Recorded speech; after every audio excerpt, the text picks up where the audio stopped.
বিসমিল্লাহির রহমানির রহিম। জিহাদ কাকে বলে? কোন উদ্দেশ্যে জিহাদ করলে সেটাকে জিহাদ বলা হয়? বুখারী শরীফের ৩৯৪ পৃষ্ঠায় একজন সাহাবী প্রশ্ন করেছিলেন আল্লাহ রাসূল সাল্লাল্লাহু আলাইহি ওয়াসাল্লাম। সেই প্রশ্নের উত্তরে জিহাদ শব্দের অর্থ এবং জিহাদের উদ্দেশ্য জানা যায়।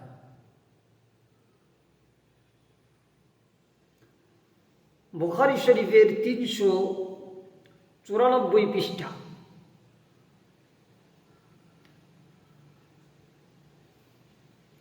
حدثنا سليمان بن حرب حدثنا شعبة عن عمرو عن أبي وائل عن أبي موسى قال جاء رجل إلى النبي صلى الله عليه وسلم فقال الرجل يقاتل للمغنم والرجل يقاتل للذكر والرجل يقاتل ليرى مكانه فمن في سبيل الله قال من قاتل لتكون كلمة الله هي العليا فهو في سبيل الله।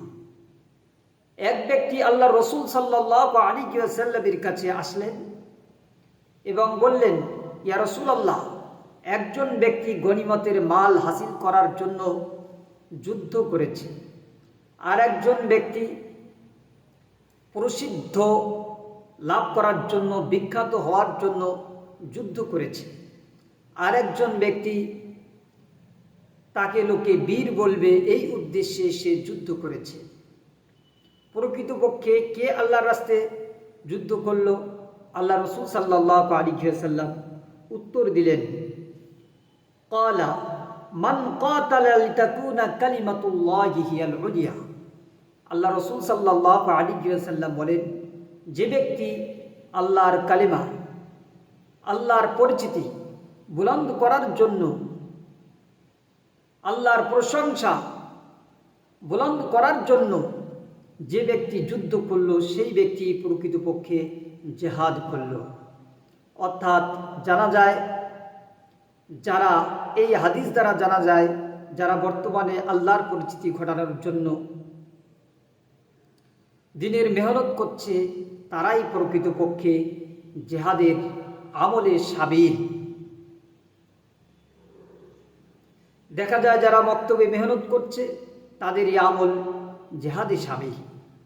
যারা মাদ্রাসার জন্য মেহনত করছে, আল্লাহর কালিমা বুলন্দ করার জন্য, তাদের এটা জিহাদে সাবির। যে সমস্ত ইসলামী স্কলার যারা বায়ান, বক্তব্য, ওয়াজ, নসিহতের মাধ্যমে আল্লাহর পরিচিতি ঘটানোর চেষ্টা করছে, তাদের এটা জিহাদের আমলে সামিল।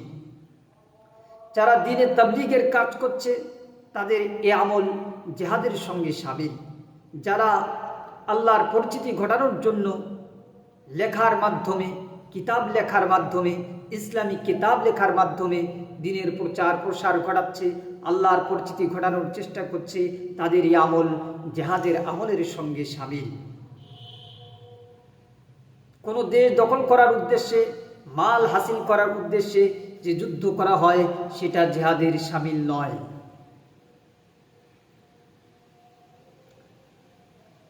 সাহাবায়ে কেরাম রাদিয়াল্লাহু আনহু দ্বীনকে বুলন্দ করার জন্য আল্লাহ রাসূল সাল্লাল্লাহু আলাইহি ওয়াসাল্লাম ৭০ জন সাহাবীর একটি দল পাঠিয়েছিলেন বনি সুলাইম থেকে, বনি আমির গোত্রে।